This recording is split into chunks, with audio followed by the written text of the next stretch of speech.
Bom dia, amigos, cavaleiros e amazonas da Nova Ordem de Cristo. Estamos começando hoje o estudo dos ritos egípcios, né? E esse primeiro selo é o selo do início e do fim do ritual, certo? Vamos mostrar para vocês. Começaremos a estudar as primeiras páginas, certo? É um PDF de 120 páginas. E juntos estudaremos o rito em si e o livro dos mortos do Antigo Egito, para que possamos analisar um pouco como aconteciam esses ritos, qual era Vamos fazer uma imersão no Egito Antigo para que possamos entender como era a prática e a execução desses ritos e qual o significado deles e qual a meta deles, né? Porque tudo tem uma meta, na Terra tudo tem um significado, tudo tem uma meta.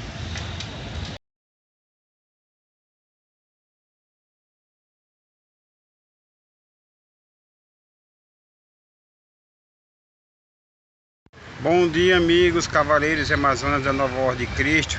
Estamos começando hoje o estudo dos ritos egípcios, né? E esse primeiro selo é o selo do início e do fim do ritual, certo? Vamos mostrar para vocês.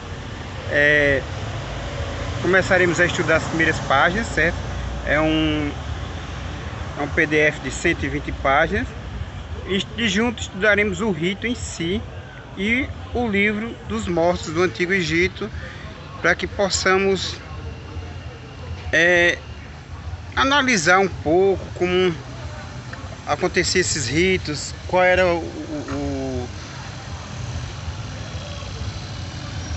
Vamos fazer uma imersão no Egito Antigo para que possamos entender como era a prática e a execução desses ritos e qual o significado deles e qual a meta deles, né? Porque tudo tem uma meta, na Terra tudo tem um significado, tudo tem uma meta.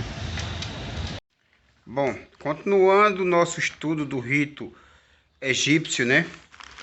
Que a espada flamígea do conhecimento possa entrar na mente e na alma de cada um dos irmãos.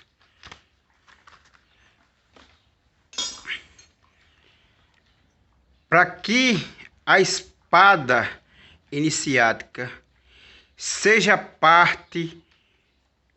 usada como corpo de vocês para a autolapidação. A partir de agora começaremos uma grande jornada dentro de nós mesmos, onde cabe a cada um de nós usarmos a chave do autoconhecimento para podermos buscar, abrir nossos templos espirituais e irmos muito mais além nas nossas buscas internas por nós mesmos. Vamos ao nosso estudo.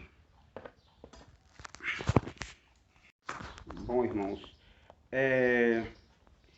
em sua grande obra sobre Cagliostro, aparecida em 1902, Dr. Mark Aven havia ministrado a intenção de uma edição completa do ritual de maçonaria egípcia, acompanhada de comentários.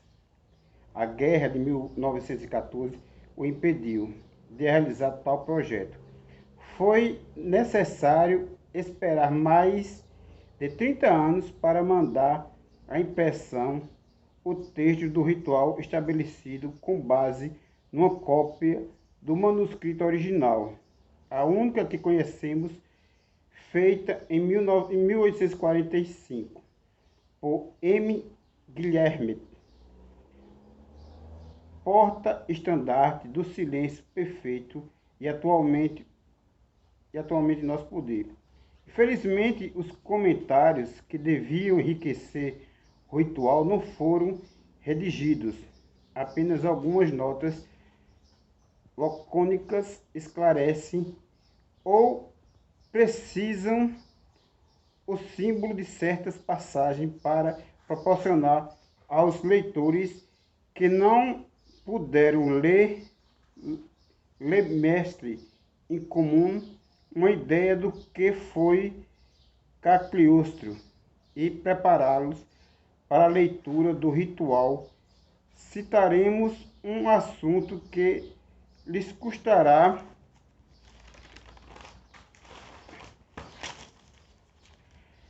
12 anos de estudos de história e de pesquisas através da Europa.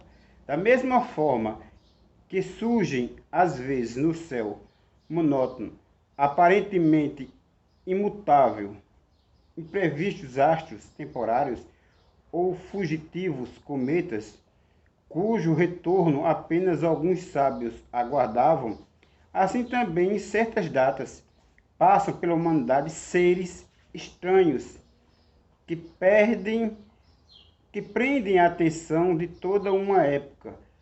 Não são nem heróis, nem conquistadores, nem fundadores de raças ou reveladores de novos mundos. Aparecem, brilham e desaparecem. E após sua partida, o mundo aparenta não ter mudado. Mas durante sua brilhante manifestação, todos os olhares estiveram invencivelmente presos a eles. Os sábios se sentirão perturbados por suas palavras. Os sábios se sentirão perturbados por suas palavras. Os homens de ação se espantarão ao encontrar indivíduos que os dominam sem esforço. A multidão das pessoas simples os seguirão, sentindo neles uma intensidade vital, uma bondade desconhecida, um poder oculto, caridoso com suas fraquezas e benfazejo às suas dores. Estas aparições não constituem apanásio de uma raça ou de um século. Quanto mais se remontam na história, no Ocidente como no Oriente, a cada curva da jornada desta ponta, um destes homens, é difícil falar dos mais antigos, sobre eles como sobre os meteoros. São falhas os documentos, quanto nos são conhecidos. E quando aqueles cujos nomes chegaram até nós, quando as interpretações ingênuas da lenda e as intenções pouco escrupulosas de fundadores de seitas e religiões revestiram esses homens de uma roupagem que os desfigurava. Nada mais vemos de Gautama, divinizado em suas estátuas de Buda. O que foi Orfeu?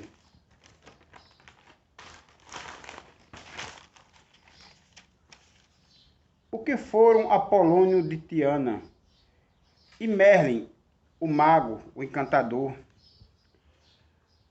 Nos tempos modernos, esclarecemos melhor a história, a fisionomia desses personagens também não. Aqui surgem outros obstáculos, a crítica severa, mas optam para destruir que para consolidar as reputações, julgando segundo os conceitos do dia e segundo o caminho percorrido. É incapaz de retroceder no tempo para ver os homens à luz do seu século. Os grandes químicos da Idade Média são para os nossos sábios atuais escolares visionários. E entre muitos desses sábios que passaram pela Terra, seres humanos incríveis, homens que não eram Deus, mas que homens, como foi falado, inescrupulosos, divinizaram eles para fazê-los servir de mercadoria e alavancagem financeira para muitas pessoas, né? Entre esses homens está o Osíris, que foi divinizado pelos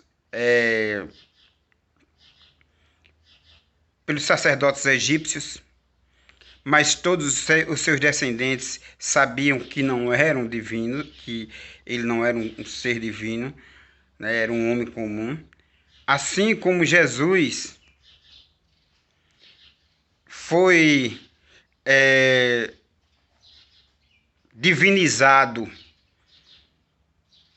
temos Krishna, temos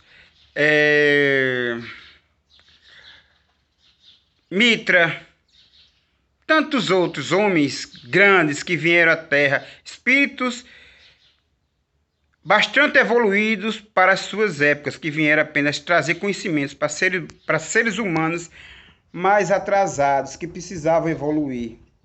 E estes homens foram divinizados por interesses comerciais religiosos. Outros grandes políticos, outros seres humanos passaram pela Terra. Um deles, o Mahatma Gandhi, que lutou contra o preconceito de casta sem usar arma. A passividade, né, de Gandhi até hoje é estudada e já se começam, poucos anos do seu desencarne, a buscarem uma divinização dele, né? O grão-mestre Jesus, né, iniciado nos ritos crísticos e maçônicos, o que usou o símbolo do sagrado e do sagrado feminino e do masculino na sua estrela, na estrela de Davi, que era da linhagem de Davi, foi divinizado e hoje civil de guerras, conflitos, brigas, homicídios e até hoje preconceitos religiosos. E toda a sua filosofia humanizada vai se perdendo ao misturar a filosofia humanizada dele com o Deus violento de Moisés, né? Outras pessoas como John Lennon, que pregava a paz, a extinção das fronteiras, a eliminação de todo poder que levasse a humanidade a não ter mais e a não se considerar mais como irmãos, né? Foi tido como herege, como demoníaco, como Illuminati pelas igrejas, para que todo o interesse de formar uma humanidade livre intelectualmente e espiritualmente afeta os poderes religiosos e políticos, né? E essas pessoas são perseguidas e assassinadas, como foi Gandhi, como foi John Lennon.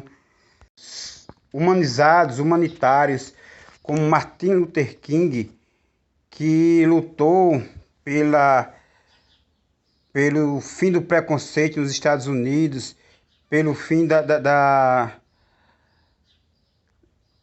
daquele tipo de apartheid que os negros não podiam frequentar os mesmos locais, mesmo depois do fim da escravatura nos Estados Unidos, salários reduzidos, bastante perseguições.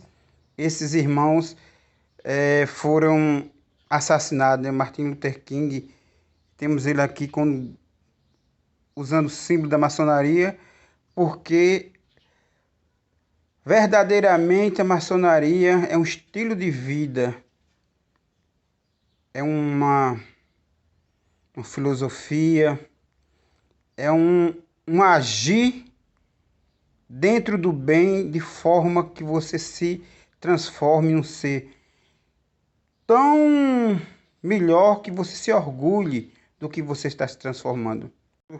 De político que dedicou a vida ao ao bem do próximo, ao bem dos pobres, e foi expulso do Brasil, foi perseguido. Foi o Miguel Arraes de Alencar, né, aqui no Brasil. Então, são exemplos de pessoas que lutaram pelo bem comum, pelo bem da humanidade, pelo bem do próximo, por dar qualidade de vida aos semelhantes. Tanto Jesus, como Martin Luther King, como John Lennon, como Miguel Arraes, como Mandela, o grande Mandela, que lutou, foi preso, perseguido, torturado, prisão de como se fosse um verdadeiro animal. Teve que aprender a se defender usando a violência, porque senão não teria sobrevivido. Apesar que isso é uma causa, sempre sou contra todo e qualquer tipo de violência. Então, nunca se justifica o uso das armas e da violência, em hipótese alguma, porque a violência não é divina, né? E temos aqui Sete, né? O deus do mundo subterrâneo, o deus Mau, que é mais ou menos o deus de Moisés, que matou seu irmão Osíris. Toda lenda tem um princípio de verdade. E vamos começar o nosso estudo sobre o Egito e o Livro dos Mortos, para começarmos a entrar no estudo dos ritos maçônicos como um todo, né? Como todo estudo, estamos fazendo a nossa introdução e vamos buscar passar para vocês. Aqui temos o símbolo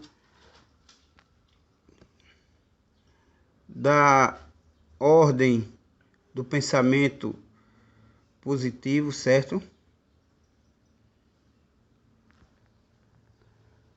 E vamos falar muito sobre como chegou esses ritos à atualidade. Como falei no início do vídeo, vamos começar a estudar, conhecer um pouco sobre o Egito, para começarmos a entender o que é o significado de cada rito desse. Bom,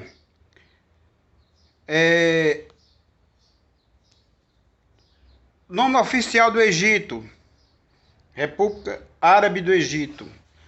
Nacionalidade egípcia. Capital: Cairo. Divisão: 26 governadorias, 26 estados, igual o Brasil tem. Principais cidades: Alexandria, El-Giva, Shubra El-Kena, Porto Said, El-Mala, El-Kubra, Tanta e El-Masustra. Idioma: árabe. Data nacional: 23 de julho. Aniversário da Revolução de 1952. Geografia: localizada no nordeste da África. Área: 1.070.000 metros quadrados. Aliás, 1.070.000 metros de quilômetros. Clima: árido e subtropical. População na época dessa edição dessa revista: 62 milhões. Densidade: 68,4 habitantes por quilômetro quadrado. Moeda: libra egípcia. Dólar americano vale de 3 a 4 libras egípcias. Rio mais longo: o Nilo. Forma de governo: república. Economia: bastante diversificada, com bases na agricultura e pecuária, na indústria e na mineração. Os setores de serviços e turismo têm participação significativa na economia do país. Fontes: Embaixada do Egito no Brasil. Novo Manual de Redação da Folha de São Paulo e Almanac Abril de 2001. Bom, pessoal, continuando nosso estudo, veja, a maioria das palavras de iniciação, ou palavras-chave, palavras de passe, de rituais maçônicos, são derivados do egípcio antigo. Por quê? Aqueles que estão estudando os livros, as apostilhas da Nova Ordem de Cristo, 1, 2, 3, 4, estudaram e fizeram o caminho de Santiago de Compostela, perceberam que essas palavras vêm passando do Egito Antigo, desde Osíris, essas palavras passes, e essas palavras passes foram passadas a todos os descendentes de Osíris, fazendo um resumo do que já foi estudado. Com a entrada dos iquisos, que eram o povo de Israel, né, o povo judeu, então José do Egito foi um dos primeiros judeus, iquiso, que se tornou governador do Egito e teve acesso a esses rituais. Então, na apostila 5, vemos como, a mando de José do Egito, os irmãos deles cometeram o assassinato de Sequenerê para obter todas os procedimentos dos rituais de iniciação.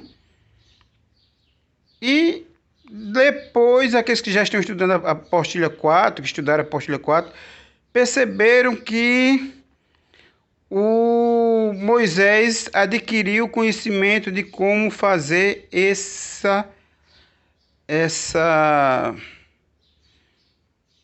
ritual, que era um ritual onde o Osíris, onde o rei, que era o antigo Osíris, que era o antigo Horus, desdobrado do corpo já morto, se torna o novo Osíris, e o novo rei é o Horus, né? Iniciados no mundo quântico por vários outros faraós, né? Ele é iniciado na espiritualidade, no mundo quântico. E aqui temos um livro que fala sobre, aqui são um dicionário de egípcio e português, toda a simbologia. Bom, gente, aqui temos o livro dos mortos do Antigo Egito, certo? É o livro mais antigo do planeta, certo? É a escrita mais antiga, né?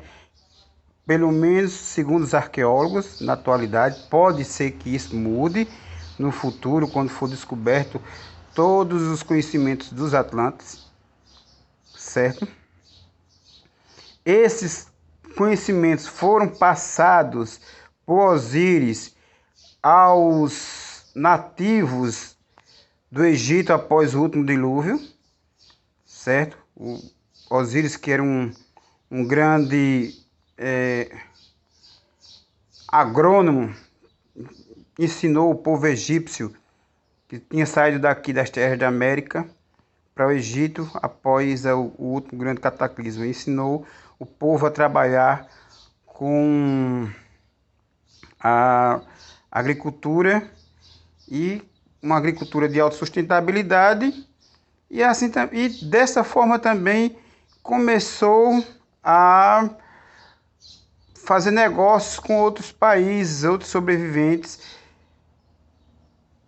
ao redor do planeta, né? Outras terras que o Osíris tinha os mapas portulanos que estamos falando no estudo dos templários na América, né? Esses mapas de Osíris foram para as mãos de José do Egito, para as mãos de Moisés, e depois para a mão de Salomão, de Davi, de Salomão e de todos os patriarcas, e chegaram assim a nós templários.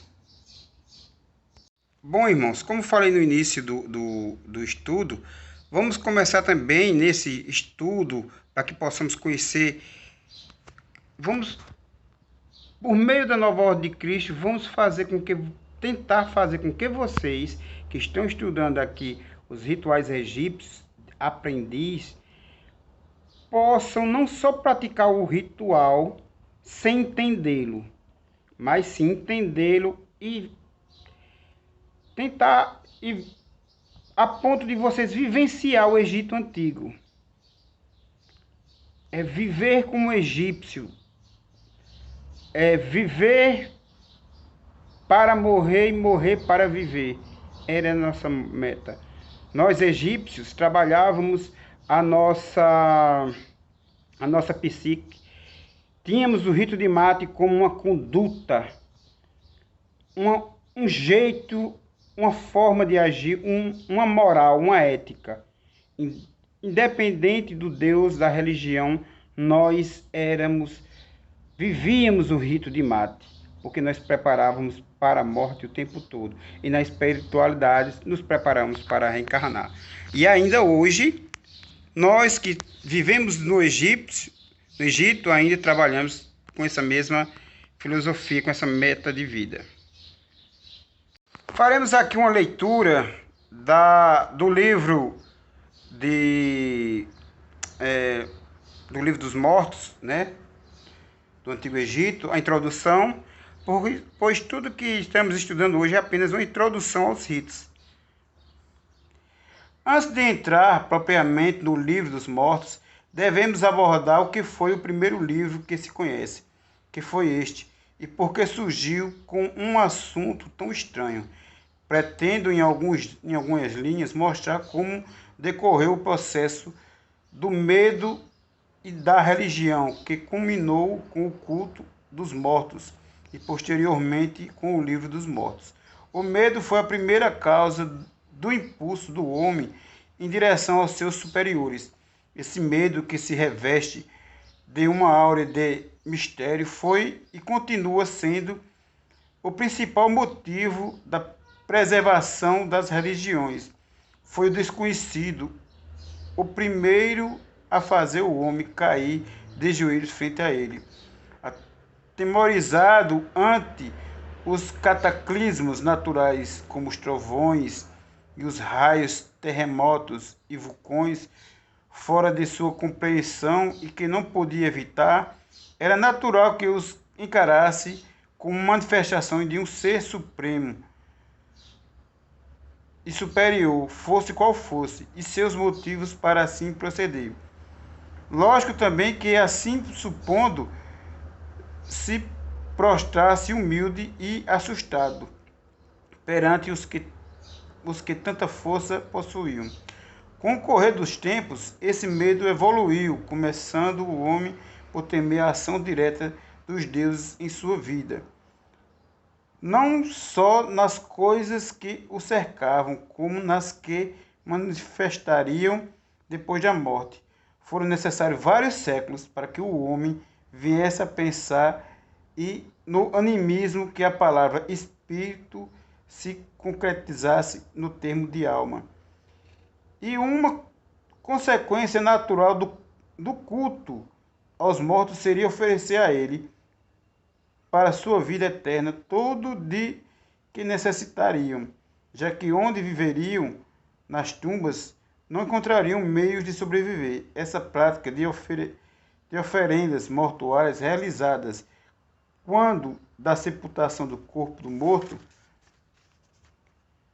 perdura até hoje, sob a forma de deposição de flores e outras dádivas nas sepulturas.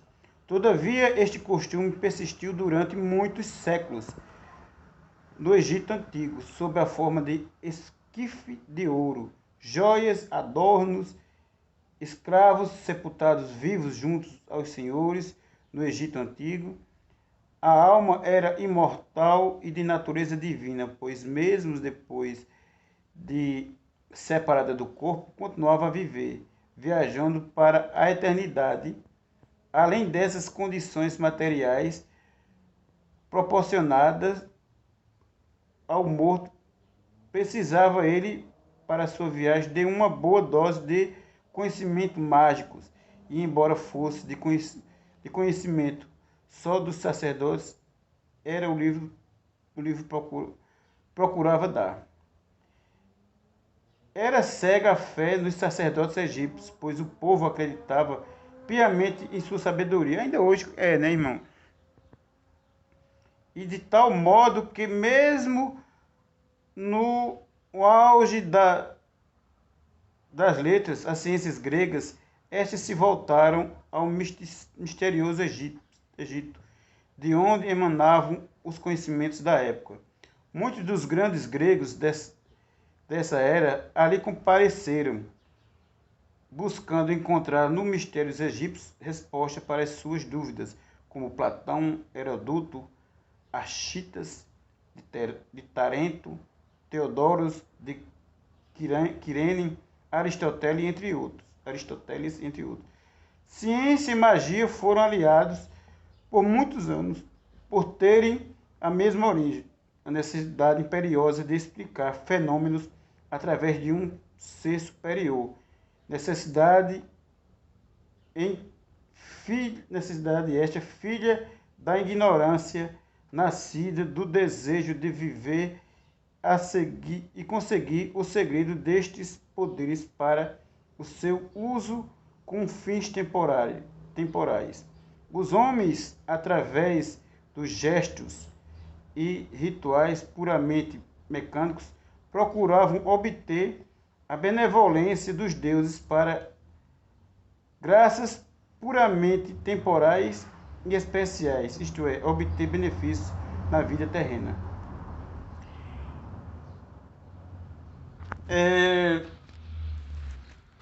E ainda hoje, nós humanos, na atualidade, a maioria de nós buscamos esses benefícios, né? Buscamos, como diz o professor, casa, carro e apartamento, e não buscamos nos espiritualizar,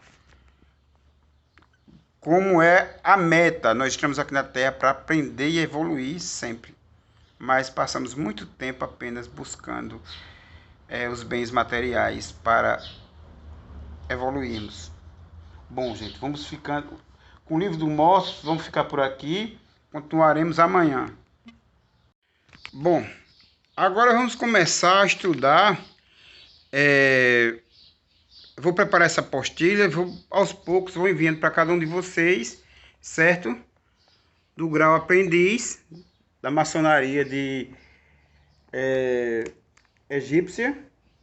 Aqui diz GDSADU,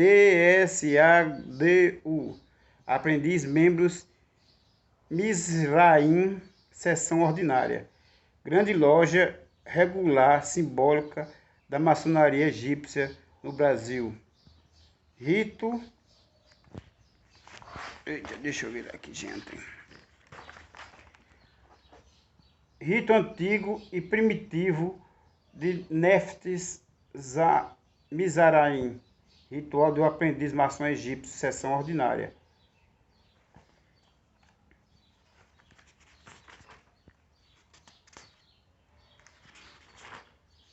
Aprendiz maçom egípcio, Grande Oriente Egípcio do Brasil.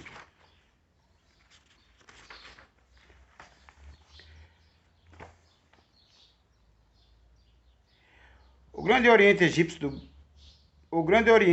do Brasil, rito antigo primitivo de Neftis Mizraim. Primeira parte, história do rito. Breve comentário histórico do rito antigo e primitivo de Neftis Mizraim, segundo comentários de Robert Amberley.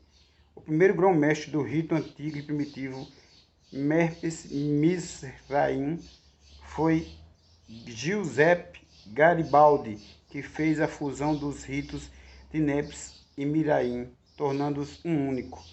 Uma fusão ocorreu no ano de 1881. Veja, gente. Até antes disso, esse rito não era